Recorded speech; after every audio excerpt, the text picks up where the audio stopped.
Hello guys, in our previous video we learned that voltage pushes the electrons and current is the flow of those electrons. Now here's an important question. If voltage keeps pushing the electrons, why don't they move infinitely fast? What slows them down?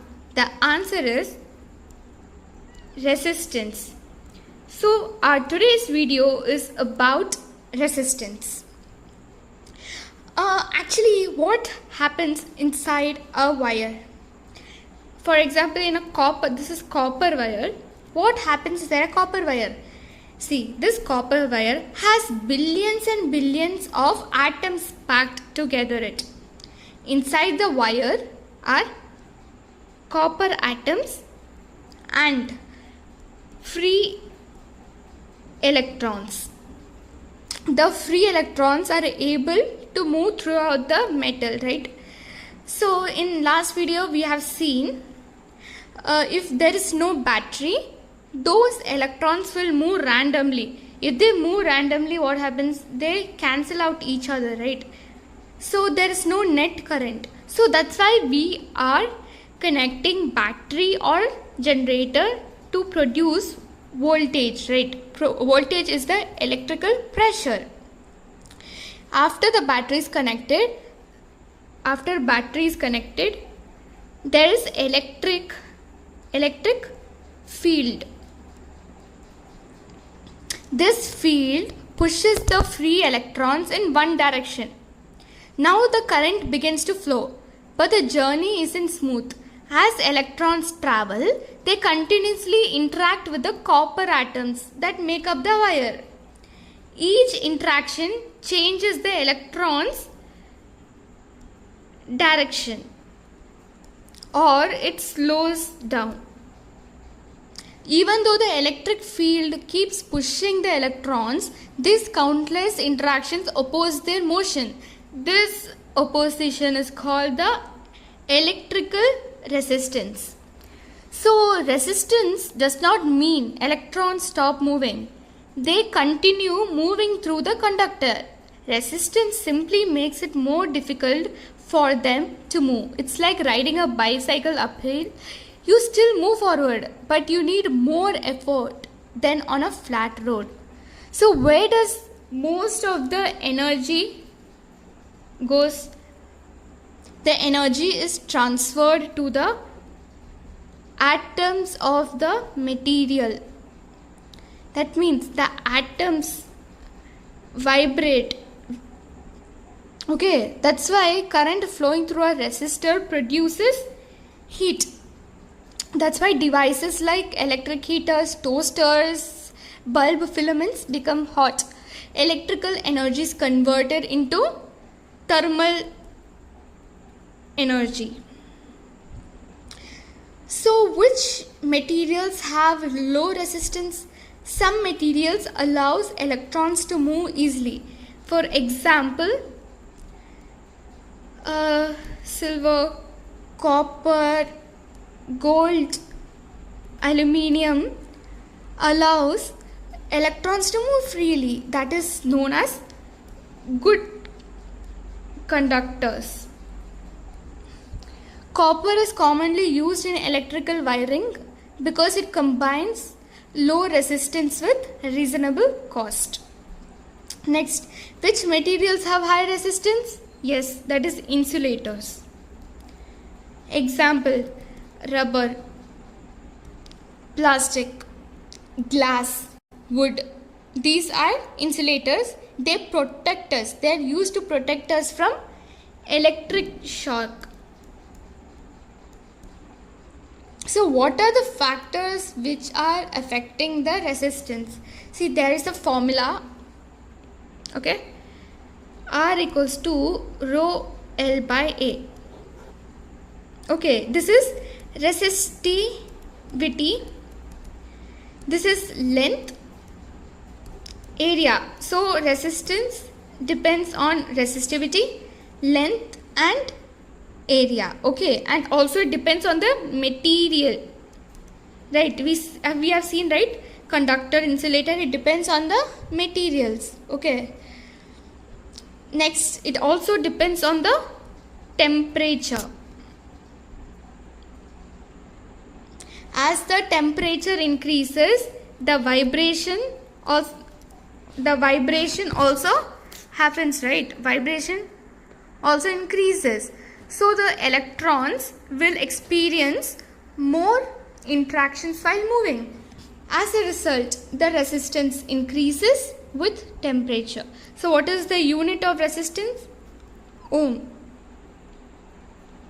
So 1 ohm represents the amount of resistance that allows a current of 1 ampere to flow when 1 volt is applied across it. Okay, so the formula is V equals to IR. It's an important formula. Voltage equals to current into resistance. Okay, so that's all about the resistance. So far we have learned important concepts. Voltage is the push, current is the flow of electric charge, resistance opposes the force. Now comes the big question, how are these three connected? The answer is one of the most famous equations in engineering, which is Ohm's law. Actually, this is one of the most easiest law. Okay, so let's begin. So before we learn the equation, let's meet the person behind it. In 18th, there was a German physicist named George Simon Ohm who performed many experiments using wires, batteries and measuring instruments. He noticed something. Whenever he increased the voltage, the current also increased. However, the increase depended on the resistance also. From these experiments, he established a mathematical relationship between voltage, current and resistance, which is called as the Ohm's law. So let's see the experiment. Imagine connecting a small battery to a resistor. The current will begin to flow. Now replace the battery with one that has twice the voltage. This is V is the original. You're going to replace it with double of it, 2V. What happens? The push becomes stronger because the voltage is higher. Now more electrons moves towards the wire every second. So the current will increase. Now imagine using a resistor with a very higher resistance. Even with the same battery, only fewer electrons pass through. The current decreases. This simple observation forms the basis of Ohm's law. Okay, so the Ohm's law states that the current through a conductor is directly proportional to the voltage across it, provided temperature and other physical conditions remains the constant. V equals to IR. This is all is the Ohm's law. So more the voltage, more is the current. More the resistance, less is the current, because V equals to IR, I equals to V by R. So resistance is more means current will be less. Okay. So V is the voltage, R is the resistance and I is the current. So this simple equation is one of the foundations of electrical engineering. Okay. So here's the catch. You remember I gave you one formula, R equals to rho L by A. If in the question they ask length becomes twice, how much is the resistance? Now R equals to rho into 2L by A, which equals to 2R, R dash equals to 2R. This is absolutely wrong. If length becomes twice, area become A by 2. This is the rule, okay? A becomes, if I'm taking a conductor or any compressible object, I am going to stretch its length, the area will become shorter, right? That's the logic. Okay, here's the catch. So if length becomes 4 times, area will become A by 4. Okay, so be careful about this. In next video, let's do some numericals also. Okay, thanks guys. So in the next video, we will look at more numerical problems as well as Before that, Ohm's law is not applied to every material.